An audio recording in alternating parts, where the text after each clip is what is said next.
Welcome to Bamfordrose and another question of the week. This week's question of the week is something I get asked lots, especially when it's handover time and customers come to collect their cars. Most people know that I was in engine design and development, not just for Aston Martin. I've also briefly worked for Bentley, Jaguar, and I started off with Rover, turning into BMW. And the question is, what is my ultimate all-time favourite engine?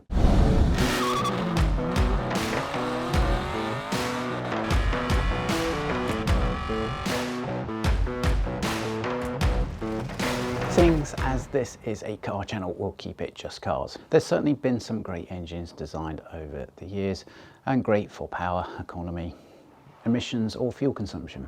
And if it wasn't for the relentless push to electric and renewables, then really the internal combustion engine should go on for much longer, especially if focus was put on synthetic fuels. And instead of ever increasing emissions standards, there was just a standard that said something like, doesn't matter the weight of your vehicle, your petrol engine car must do no less than 50 mpg. Synthetic fuels and 50 mpg, no matter what car you are, is arguably better to the environment than digging the hell out of somewhere to get the lithium ion batteries produced and producing all your dirty electric power to run them. So there's certainly some good contenders out there for best petrol engine ever created.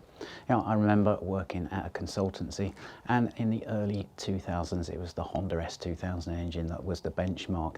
Everyone wanted to know what their combustion chamber design was, how they got it to rev so high and how they got it to produce so much power. So other notable engines, there's the Porsche GT3 flat 6, 4 litre, punching out a whopping 495 bhp. That engine has certainly served Porsche very well. There's the Ford EcoBoost at the other end of the scale, doing its bit for the environment. Also, it's British design developed. BMW's V10 at 500 horsepower has put them on the map.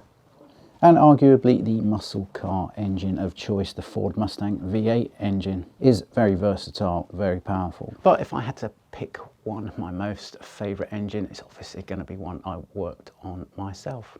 Now, of all the engine programs that I've ever been on, 4.3 and 4.7 litre V8 for Aston is sort of about the most responsibility I've had as an engineer. And take that to the ultimate, then it will be the N400 with the special software to get the extra 20 bhp out of it. Those were the good days of Aston before they copy paste someone else's engine into their cars.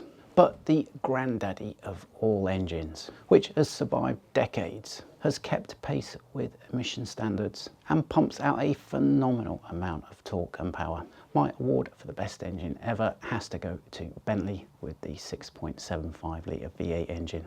I was lucky enough to work on that engine for a short period whilst I did some test work for Bentley. Not a lot, I wasn't really responsible for too much, and helped nudge that engine from 500 to 530 bhp in the Mulsanne facelift. That engine started to work for Bentley in about 1959 and has lasted all the way till about 2020. Started off naturally aspirated at 180 bhp in the Bentley S2 and finishes off at 530 horsepower, 1100 newton meters of torque in the Bentley Mulsanne. So it's had turbos strapped to it, cylinder deactivation, sophisticated engine management system, and it's stood the test of time. It's tried to be killed off quite a few times, but I really like this engine as well because of people power. Bentley had absolutely no chance of selling the Mulsanne to the success they have done if it didn't have the granddaddy of the Rolls-Royce derived 6.75 litre V8 stuck in it. Perfectly okay for Bentley to have the W12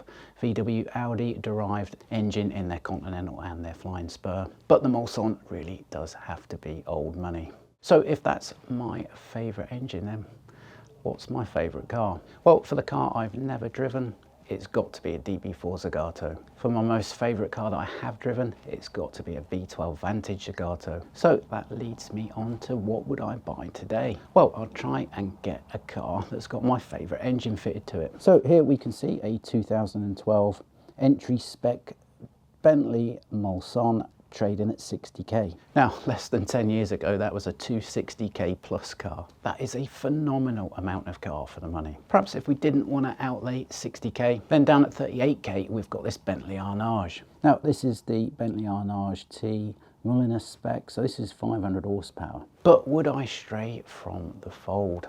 Well, let's have a look at Aston's rival. Here's a Rapide, 2011, 470 bhp at 38k. So let's do a quick bit of flipping between those two pictures. There's the Bentley old-timer, old school car at 38k.